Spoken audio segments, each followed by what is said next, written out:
Yeah, tu finitaga panuliran. Abono represent Bagyong Basyan. Di ka na mo makalimtan. Ha? Sa matag kusog sa ulan, sa matag kusog sa hangin, nabili ng kasakit nga wapag yun mahilom. Bagyong Basyang, dili ka na mo makalimtan. Bagyong Basyang, dili ka na mo makalimtan. Bagyong Basyang, ikaw karon maoy hinungdan. Tulay sa panuliran ug malindawan, di mong gitanol karon wala na yagyanan. Katawan sa Fatima, panuliran malindawan, kapilang patay. Naglisod, nagtabok, tunggod sa tulay nga imong gibungkan. Galit ni kusog ang ulan, murag walay hunong. Tubig ni sa ang kahadlok ni sulod sa dungan nung una-huna nagtugtong. Baka misulod sa balay, mga damgo gilunod. Mga bata naghila kini ka nagampo sa Ginoo nga maluwas untaan tanan.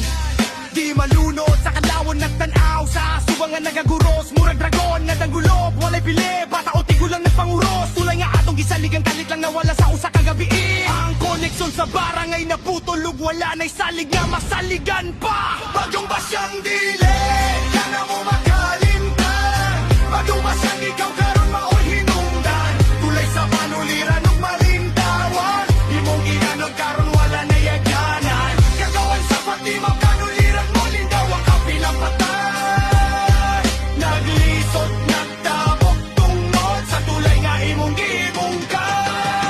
Fatima nakahiusa, bisan lapok ang dalan, patag nagkupot sa paglaom. Bisan lisod ang kahimtang, maglisod nagtabok.